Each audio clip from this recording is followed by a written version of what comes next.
நேர்களை வணக்கம். நாடுகள் மார்ஷல் சிறப்பு நேர்காணலுக்காக நம்முடன் மூத்த அரசியல் விமர்சகர் திரு பொன்ராஜ் இணைந்திருக்கிறார். வாருங்களோடு பேசலாம். சார் வணக்கம். வணக்கம்ப்பா. இன்றைக்கு முன்னாள் முதலமைச்சர் மு.க.ஸ்டாலின் அவர்கள் நீதிமன்றத்தில் ஒரு வழக்கு ஒன்றை தொடுத்திருக்கிறார். தன்னுடைய கொளத்தூர் தோல்விக்கு எதிராக அந்த வழக்கை போட்டிருக்கிறார். நிறைய மிஸ்டேக்ஸ் எல்லாம் நடந்திருக்கு அப்படின்னு டெக்னிக்கலா அப்படின்னு சொல்லியிருக்காரு. எப்படி பாக்குறீங்க? இப்பொழுதுதான் அவர் சரியாக வழக்கு தொடர்ந்திருக்கிறார். 100% விவிபேட்டுகளை எண்ண வேண்டும். இவிஎம் ரிசல்ட்டையும் விவிபேட்டையும் எண்ணி சரிபார்த்து முடிவுகளை அறிவிக்க வேண்டும் என்ற வழக்கை இப்பொழுதுதான் அவர் சரியாக தொடர்ந்திருக்கிறார். ஆனால் இந்த கோரிக்கையை ஏற்கனவே சுப்ரீம் கோர்ட் நிராகரித்திருக்கிறது. எனவே இந்த கோரிக்கை ஏற்கப்படுமா என்று எனக்கு தெரியவில்லை. அதற்காகத்தான் இது மக்கள் இயக்கமாக மாற வேண்டும், இது அனைத்து கட்சிகளும் இந்த இதில் இறங்கி போராட வேண்டும் என்பதற்காகத்தான் நாங்கள் இந்திய மக்கள் வாக்குரிமை மீட்பு கழகத்தை நாங்கள் உருவாக்கி இருக்கிறோம், மீட்பு இயக்கத்தை நாங்கள் உருவாக்கி இருக்கிறோம். எனவே இது திரு மு.க.ஸ்டாலின் அவர்கள் சரியான ஒரு வழக்கை இப்பொழுதுதான் தொடுத்திருக்கிறார். அந்த வழக்கு எந்த அளவிற்கு சுப்ரீம் கோர்ட்டால் நிராகரிக்கப்படும் என்பதை பொறுத்தே இது ECI Election Commission of India அவருக்கு சாதகமாக, அமித்ஷாவுக்கு சாதகமாக ஒட்டுமொத்த நீதிமன்றமும் சுப்ரீம் கோர்ட்டும் எலெக்ஷன் கமிஷனும் இருக்கிறது. இது மக்களுக்கு எதிரான ஒரு காட்சி என்பதை புலப்படும், விரைவில் புலப்படும். அது மட்டுமல்ல, நன்றாக நீங்கள் உற்று கவனிக்க வேண்டும். ட்ரம்ப் அவர்கள் இந்தியாவினுடைய எலெக்ஷன் சிஸ்டத்தை பாராட்டி இருக்கிறார். ட்ரம்ப் அவர்கள் பாராட்டி இருக்கிறார் என்று சொன்னால், நான் இந்த ட்ரம்ப் அவர்களுக்கு ஒரு கேள்வி கேட்கிறேன். இந்தியாவினுடைய எலெக்ஷன் சிஸ்டம், இந்தியாவுடைய ஞானேஷ்குமார் இவிஎம் மூலமாக அருமையாக ஒரு ஜனநாயக தேர்தலை நடத்தி முடித்திருக்கிறார் என்று ட்ரம்ப் நம்புவாரே. ஆனால் இந்த எலெக்ஷன் சிஸ்டத்தை அப்படியே எடுத்துக்கொண்டு அமெரிக்காவில் நிறைவேற்ற வேண்டும் என்ற கோரிக்கையை திரு நரேந்திர மோடி அவர்கள் ட்ரம்பிற்கு பரிந்துரைக்க வேண்டும். அமெரிக்காவில் இந்த இவிஎம் மூலமாக தேர்தலை நடத்துவதற்கு ட்ரம்ப் ஒற்றுக்கொள்வார் என்று சொன்னால் ஓகே, நாமும் இதை ஒற்றுக்கொள்ளலாம். அமெரிக்காவில் இதை நடத்த விட்டு விட்டார்கள் என்று சொன்னால் இந்தியாவும் இந்த இவிஎம்ஐ நாம் ஏற்றுக்கொள்ளலாம். ஓகே, எங்க அதை செய்யட்டும் பார்ப்போம். நரேந்திர மோடி ஏன் செய்ய மாட்டாங்க? ஏன் ட்ரம்ப் அதை பாராட்டுகிறார் என்று சொன்னால், இவிஎம் மூலமாக ஒரு அரசு தொடர்ந்து இருக்க வேண்டும், அது கார்ப்பரேட்டுக்கான அரசாக இருக்க வேண்டும். அந்த அரசு கல்வியிலும், மருத்துவத்திலும், விவசாயத்திலும் மற்றும் அனைத்து துறைகளிலும் கார்ப்பரேட் கல்ச்சரை உருவாக்க வேண்டும். வெளிநாட்டு மல்டிநேஷனல் கம்பெனிகள் இந்த மக்கள் வளத்தை, மக்களுடைய அனைத்து சொத்துக்களையும் கொள்ளையடிக்க வேண்டும் என்ற ஒரே நோக்கத்தோடு செயல்படுத்த வேண்டும் என்று சொன்னால் இவிஎம் இருந்தாக வேண்டும். அந்த இவிஎம்ஐ வைத்துத்தான் மோடி இவ்வளவு நாள் 3 முறை பிரதமராக ஆகியிருக்கிறார். அவர் அதை வைத்துத்தான் தமிழகத்தில் தாவேக ஆட்சி உருவாக்கப்பட்டிருக்கிறது. மேற்கு வங்காளத்தில் மம்தா பானர்ஜி ஆட்சி தோற்கடிக்கப்பட்டு பிஜேபி ஆட்சி உருவாக்கப்பட்டிருக்கிறது. அதை வைத்துத்தான் இப்படி பல்வேறு மாநிலங்களிலே, ஒரு சில மாநிலங்களில் காங்கிரஸை வெல்ல வைத்து இவிஎம் மூலமாக இருந்தால் நாங்கள் ஜெயித்திருப்போம் என்றெல்லாம் இவர்கள் சொல்கிறார்கள். இவர்கள் மிகவும் திறமைசாலிகள். பெர்செப்ஷனை கிரியேட் பண்ணால் மட்டும்தான் இவர்கள் இவிஎம்ஐ பயன்படுத்துவார்கள். இல்லை என்று சொன்னால் நார்மல் கோர்ஸுக்கு விட்டு விடுவார்கள். எனவே இதை வைத்துத்தான் இந்த கடந்த 12 ஆண்டுகளாக 15 ஆண்டுகளாக இந்த வேலைகளை நடந்து கொண்டு வருகிறது. இதை மக்கள் புரிந்து கொள்ளாவிட்டால் கண்டிப்பாக ஜென்மத்திற்கும் நாம் அடிமையாகத்தான் இருக்க வேண்டும், வேற வழி இல்லை. இந்த வழக்கை மு.க.ஸ்டாலின் அவர்கள் தொடுத்திருக்கிறார். இப்ப மறுபடியும் அது ஏதாவது ஒருவேளை கோர்ட்டே ஆய்வு செய்ய சொல்றாங்கன்னு வச்சுக்கீங்களேன், அந்த ப்ரூஃப் எல்லாம் அப்படியே இருக்குங்களா? முடிவுகள் மாறுறதுக்கான வாய்ப்புகள் உண்டா? அது 40 நாளைக்கு மேல இருக்காதுங்க. இப்ப 3 மாசம் ஆச்சுங்க. 40 நாளைக்கு மேல விவிபேட் ஸ்லிப்ல எந்த சின்னமும் பதிவா இருக்காது, எல்லாம் அழிஞ்சிருக்குங்க நேரம். அது அது அது எலெக்ஷன் கமிஷன் எல்லாம் எண்ணி அப்படியே எண்ணி பார்த்தாலும் ஸ்லிப்ல ஒண்ணுமே இருக்காது. அப்புறம் வெறும் எம்டி ஸ்லிப் வச்சு எடுத்து போயின்றது. டெக்னிக்கலா எரர் எதுவும் நடந்திருந்தா அதை கண்டுபிடிக்க முடியுமா? அது எப்படி டெக்னிக்கலா எரர்னா இவிஎம்ஏ எரர் தாங்க, டெக்னிக்கல் எரர் தாங்க. டெக்னிக்கலா என்ன எரர்? இல்ல சார், சில முறைகேடு, சில மிஸ்டேக்ஸ் எல்லாம் நடந்திருக்கு. அதை மட்டும் அதையாவது ஆதாரத்துடன் நிரூபிக்க முடியுமா? அதை கண்டுபிடிக்கணும்னா அவங்க சோர்ஸ் கோட ஓபன் பண்ணி காமிக்கணும். சோர்ஸ் கோட காமிக்கணும். சிம்பிள் லோடிங் சிஸ்டத்தை சோர்ஸ் கோடு டைம்ல எப்படி சிம்பிள் லோடிங் ஓபன் பண்ணாங்க, சிம்பிள் லோடிங் பண்ணாங்க, என்ன சாஃப்ட்வேரை பண்ணாங்க அப்படின்றது தெரியணும். இவிஎம்ல கவுண்டிங் சாஃப்ட்வேர்ல என்ன அல்காரிதம் எழுதியிருக்காங்க அப்படின்றத அவங்க ஓபன் பண்ணி காமிக்கணும். இந்த 2 பொறுப்பும் இதை செய்வதற்கு எலெக்ஷன் கமிஷனால் மட்டும்தான் முடியும். அதை செய்ய ஆர்டர் பண்ணா பெல்லும் பிஹெச்எல் மட்டும்தான் அதை செய்ய முடியும். அதை அவங்க செய்ய மாட்டாங்க, செஞ்சு காமிக்க மாட்டாங்க. நம்மகிட்ட சொல்லுவாங்க, நீங்க வந்து வேணா ஹேக் பண்ணுங்க, நீங்க வந்து வெளியே இருந்து ஹேக் பண்ணி காமிங்க அப்படின்னு இவங்க சொல்லுவாங்க. ஓகே, ஒரு கால்குலேட்டர் மாதிரி தான் அது. அது சும்மா ஒரு கால்குலேட்டர் மாதிரி தான். கால்குலேட்டர் மாதிரி தான். உள்ள வந்து லாஜிக் எழுதுனா போகுது. ஒரு சாஃப்ட்வேர் தெரிஞ்ச பையனை, ஒரு கம்ப்யூட்டர் சயின்ஸ் படிச்ச பையன்கிட்ட போய் கேளுங்க, எப்படி லாஜிக் எழுத முடியும், எப்படி லாஜிக் எழுதுனா அந்த சாஃப்ட்வேர் ஒர்க் ஆகும்ன்றத அவன்கிட்ட கேளுங்க, அவன் தெளிவா சொல்லுவான். இது வந்து முன்னாள் முதலமைச்சர் மு க ஸ்டாலின் அவர்கள் இப்படி ஒரு புகாரை வச்சிருக்காரு.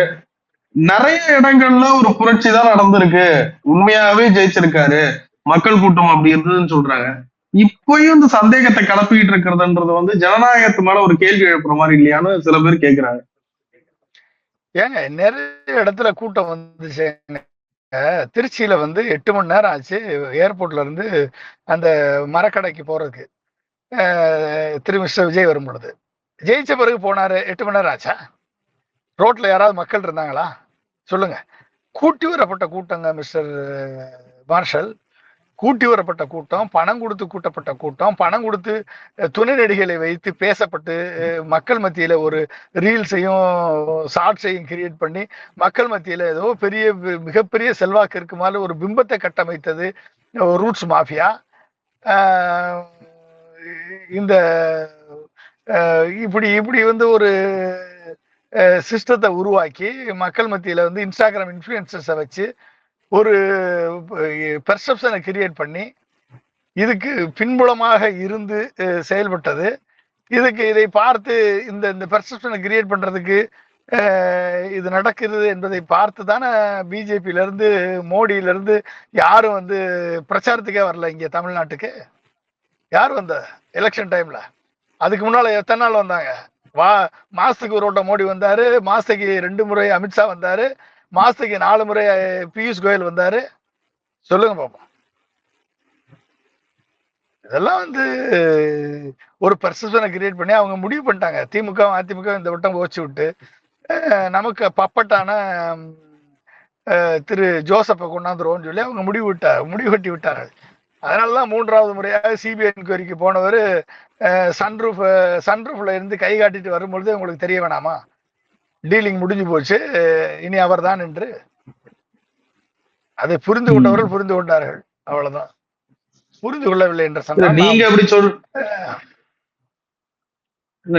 இப்படி சொல்லிட்டு இருக்கீங்க. திராவிட முன்னேற்ற கழகம் இது பொதுப்படையா அப்படி ஒரு சந்தேகத்தை முன் வச்சதா பெரிய அளவுல பார்க்க முடியல. நீங்க ஸ்டாலின் அவர்களை சந்திச்சப்ப அவரு எப்படி இதை ஏத்துக்கிட்டாரு?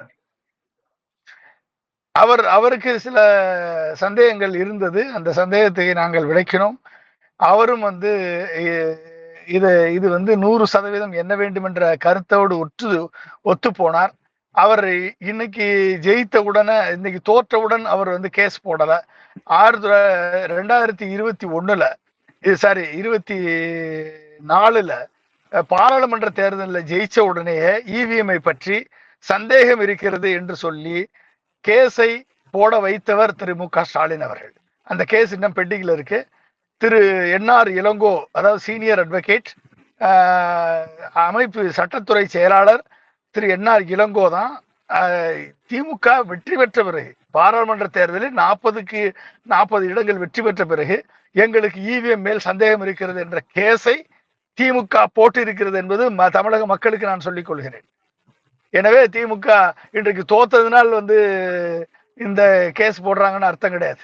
ஒருவேளை இந்த கேஸ்ல மு க ஸ்டாலின் அவர்களுக்கு சாதகமான எதுவும் முடிவுகள் வந்தது அப்படின்னா மற்ற இடங்களுக்கும் அந்த சந்தேகத்தை நம்ம பரப்ப முடியுமா? முடிவுகள் வருவதற்கு எலெக்ஷன் கமிஷன் விட மாட்டாங்க, முடிவுகள் வர விட மாட்டாங்க. அந்த முடிவு வராது. ஏனென்று சொன்னால் 45 நாளைக்கு மேல அந்த விவிபேட் ஸ்லிப்ல பிரிண்ட் அவுட்டே இருக்காது, பிரிண்ட் அவுட் அழிஞ்சிரும். எனவே வந்து அது வர்றதுக்கு வாய்ப்பு இல்லை. இப்படி ஒரு இயக்கமா ஆரம்பிச்சு இப்படி எல்லாம் முன்னெடுக்கிறீங்க. இது தேசிய அளவிலான ஒரு பிரச்சனையா இருக்கிறப்ப என்ன செஞ்சிட முடியும்னு நினைக்கிறேன். இதுக்கு காங்கிரஸ் ஒரு பெரிய அளவுல வலுவா குரல் கொடுக்கணும். அவங்க அதை பத்தி கண்டுக்கிற மாதிரியே தெரியல.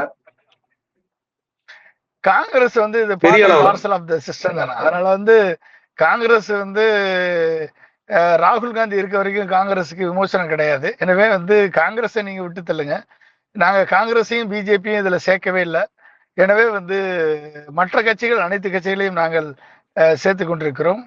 பிஜேபியுடைய ப்ராக்சி கட்சிகளையும் இதில் வந்து சேர்ப்பதாக ஐடியா இல்லை. என்னென்று சொன்னால் பிஜேபி உருவாக்கிய பிஜேபியினுடைய ப்ராக்சிகள் இதுல வந்து கண்டிப்பாக இதில் தலையிட மாட்டார்கள். இதில் அவர்கள் கொள்கை எதிரியாக வைத்திருக்கிற தமிழக வெற்றி கழகத்தை கூடவா? ஹலோ, பிஜேபி பிராக்சின்னு சொல்லிட்டு இருக்கேன், கொள்கை எதிரி யாரு? என்ன சின்ன பிள்ளைத்தனமா இருக்கு மார்ஷல், இன்னும் உங்களுக்கு புரியலையா? கொள்கை எதிரி பிஜேபியா? கொள்கை எதிரி ஏங்க? அண்டர் கிரவுண்ட் டீலிங்க போட்டு அமித்ஷாவுக்கு அல்வா கொடுத்துட்டு உட்கார்ந்துருக்காங்க. நீங்க என்ன பிஜேபி கொள்கை எதிரின்னு? ஏங்க நீங்க வேற ஜோக் பண்ணாதீங்க மிஸ்டர் மார்ஷல், ஜோக் பண்ணாதீங்க. ஓகே, தாவேகா வந்து பிஜேபியினுடைய ப்ராக்சி கவர்மெண்ட். ஓகே, ப்ராக்சி கட்சி பிஜேபியினுடைய ப்ராக்சி கட்சி தான் தாவேகா. எனவே வந்து நீங்க தாவேகா வந்து ஏதோ கொள்கை எதிரி அப்படிலாம் வந்து இதெல்லாம் மக்களை ஏமாற்றுவதற்கான பாயாசம் அது. ஓகே, பாசிசத்தை உள்ளே கொண்டு வருவதற்கான பாயாசம் அது. அந்த பாயாசத்தெல்லாம் நம்புறதுக்கு வேற ஆள் இருப்பாங்க, ஏதாவது சந்தைக்கடையில யாராவது இருப்பாங்க, அவங்ககிட்ட போய் சொல்லுங்க, அவங்க நம்புவாங்க. பாயாசத்தை நம்புறதுக்கு, இந்த பாசிசத்தை பாயாசம்னு நம்புவதற்கு அப்படி இருப்பார்கள். ஓகே, நாங்கள் நம்ப வேண்டும் என்ற அவசியம் இல்லை, நம்ப வேண்டும் என்ற தேவையும் இல்லை. எனவே வந்து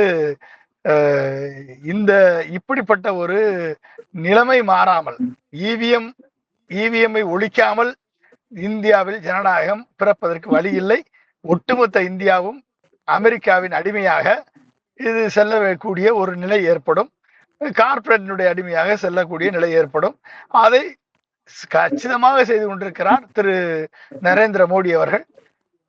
எனவே அப்படிப்பட்ட நிலை வரும் பொழுது உங்களுக்கு தண்ணி கூட உங்களுக்கு கிடைக்காது, கல்வி மருத்துவம் எட்டாக்கனியாக மாறும், விவசாயம் செய்வதற்கு கூட உங்களுக்கு வழி இல்லாமல் போகக்கூடிய நிலை ஏற்படும். இத்தனையும் நீங்கள் சந்திக்க வேண்டிய நிலை ஏற்படும் என்பதை மக்கள் புரிந்து கொள்ள வேண்டும். எதிர்கால இளைஞர்களுக்கு, ஜென்சி கிட்டுகளுக்கு, இந்த ஜென்சி கிட்டுகளுக்கு தேவையான ஆப்பர்ச்சுனிட்டி கிடைக்காமல் இவர்கள் ஸ்விக்கிலையும் ஜொமேட்டோவிலையும் சோறு வித்துக்கிட்டு தெரிய வேண்டியதுதான். மாண்புமிகு தமிழ்நாடு முதலமைச்சர் விஜய் அவர்கள் சில முக்கிய அதிரடி அறிவிப்புகளை வெளியிட்டிருக்கிறார். 3 சிலிண்டர் இலவசம். யாருக்குன்னா மாசம் 20,000 சம்பளத்துக்கு கீழே இருக்கிறவங்களுக்கு. மேலும் நகர்ப்புற அந்த பேருந்துகளில் எல்எஸ்எஸ் கட்டணம், நகர்ப்புறத்துல இருக்க எக்ஸ்பிரஸ் பேருந்துகளில் இலவச பயணத்தை அறிவித்திருக்கிறார். எப்படி பாக்குறீங்க? அதாவது எல்லாமே அறகுறை.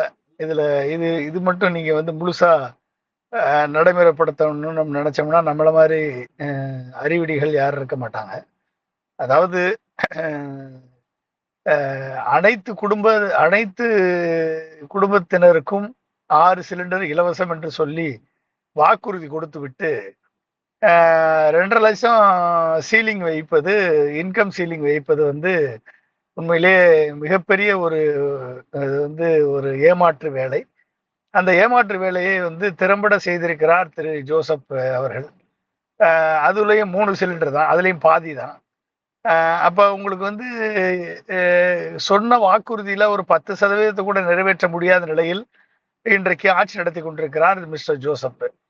அப்புறம் நகர்ப்புற பேருந்துகள்ல மட்டும்தான் இலவச பயணம். நான் வந்தால் அடுத்த நாள் முதல் கையெழுத்து, ஒட்டுமொத்த பெண்களும் இலவச பயணமாக ஒட்டுமொத்த தமிழகம் முழுவதும் பயணிக்கலாம் என்று அறிவித்த மிஸ்டர் ஜோசப் இன்றைக்கு நகர்ப்புற பேருந்துகளில் மட்டும் இலவச பயணம் என்று சொல்லி இருக்கிறார். இப்ப எல்லாமே அரைகுறை பிரசவம் தான் அது. ஸோ இப்படி அரைகுறை பிரசவத்தை பிரசவித்து விட்டு நானும் சொன்னதெல்லாம் செய்து விட்டேன் என்று விளம்பரப்படுத்திக் கொள்வதற்குத்தான் இது உபயோகப்படுமே ஒழிய இது வந்து சொன்ன வாக்குறுதியை நிறைவேற்றுவதற்கு எந்த வகையிலும் இது ஒத்து வராது. எனவே இதை வைத்து இவர்கள் ரீல்ஸ் போடலாம், மீம்ஸ் போடலாமே ஒழிய மற்றபடி வேற எதற்கும் பிரயோஜனப்படாது. மக்களுக்கு இது ஒரு மிகப்பெரிய ஒரு ஏமாற்றத்தை மிஸ்டர் ஜோசப் கொடுத்திருக்கிறார் என்றுதான் நாம் கருத வேண்டும். இல்ல, நம்ம நிதிநிலையையும் ஒரு பக்கம் மனசுல வச்சுக்கிட்டு நம்ம இதை கவனிக்கணும் இல்லைங்களா? இந்த நிதி நிலைமையை வச்சு இவ்வளவு செஞ்சிருக்காரு அப்படின்னு சந்தோஷப்படவே கூடாது. என்ன நிதி நிலைமை தெரியாம வாக்குறுதி கொடுத்தாரு? அப்ப வாயில வந்ததெல்லாம் கொடுத்தாரா வாக்குறுதியா? இப்ப வாக்குறுதி கொடுக்கும்போது என்ன சொல்லி கொடுத்தாரு? இந்த விஜய் சொன்னதை செய்வான், இந்த விஜய் என்ன செய்வான், இந்த விஜய் வந்து எது பிராக்டிக்கலோ, எது ஃபீசிபிளோ, எது பாசிபிளோ, எது பிராக்டிக்கலோ, எது செய்ய முடியுமோ அதை மட்டும்தான் வாக்குறுதியாக கொடுப்பான். இது இந்த விஜயை நம்புங்கள் என்று சொன்னவர் இதே மிஸ்டர் விஜய் தானே. அன்னைக்கு சொன்னவர் மிஸ்டர் விஜய், இன்னைக்கு ஆட்சியில் இருப்பவர் மிஸ்டர் ஜோசப். சோ அதனால நம்ம வேணா மாத்தி ஏத்துக்கலாமா ஒழிய, மற்றபடி அவர் அறிவித்தது சிந்திக்காமல் அறிவித்தாரா, நிதிநிலை பற்றி தெரியாமல் அறிவித்தாரா, இவ்வளவு கடன் இருப்பது என்பது தெரியாமல் அறிவித்தாரா, எவ்வளவு வருமானம் வருகிறது என்பதை தெரியாமல் அறிவித்தாரா, தமிழ்நாடுடைய பட்ஜெட் என்ன என்பதை பற்றி தெரியாமல் அறிவித்தாரா, தமிழ்நாடுடைய ஜிடிபி என்ன என்பதை பற்றி தெரியாமல் அறிவித்தாரா, பொருளாதாரம் என்ன என்பதை பற்றி புரியாமல் பேசினாரா? அப்ப இதெல்லாம் மக்கள் இந்த கேள்வி கேட்பாங்கல்ல, இதுக்கு பதில் சொல்லணுமா இல்லையா?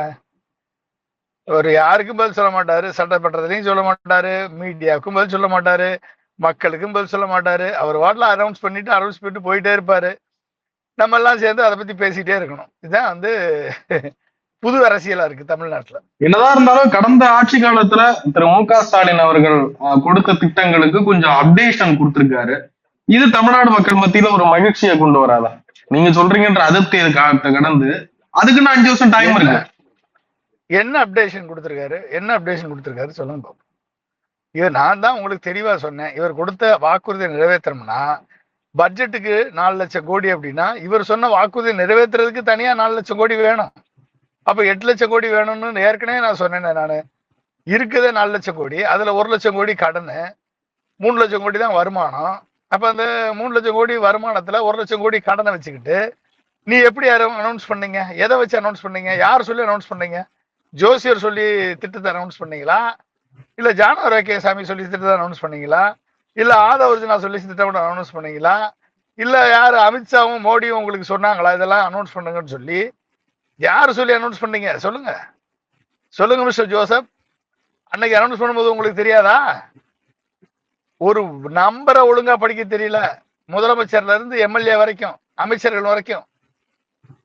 ஒரு நம்பர், ஒரு 1000 4 டிஜிட் நம்பரை ஒழுங்கா கூட்டி படிக்க தெரியலங்க. 5932 படிக்கிறாரு மிஸ்டர் விஜய், மிஸ்டர் ஜோசப். சொல்லுங்க பாப்பா. ஒரு அமைச்சர் சொல்றாரு 1 கோடியே 100 லட்சத்தி 100 கோடியே அப்படின்னு சொல்லி ஒரு ஆள் பேசிட்டு இருக்காரு. இவங்க ஏங்க ஒரு பேசிக் அடிப்படை காமன் சென்ஸ் ஒரு நம்பரை எழுதி கூட்டி படிக்க தெரியாதா? அட்லீஸ்ட் உங்க ஐஏஎஸ் ஆபீசர் சொல்லுங்க, அதை தமிழ்லயாவது எழுதி வச்சு அதையாவது ஒழுங்கா தமிழ்ல எழுதி படிக்க சொல்லுங்க. உங்களுக்கு தான் நம்பர் வரமாட்டேது அப்படின்னா. இப்படிப்பட்டவர்களை வைத்து ஆட்சி நடத்த கொண்டிருக்கக்கூடிய கேவலம் தமிழ்நாடு மாதிரி ஒரு கேவலமான ஒரு நாடு வேற எங்க, வேற மாநிலம், வேற எந்த மாநிலமும் இருக்காது. சொல்லுங்க.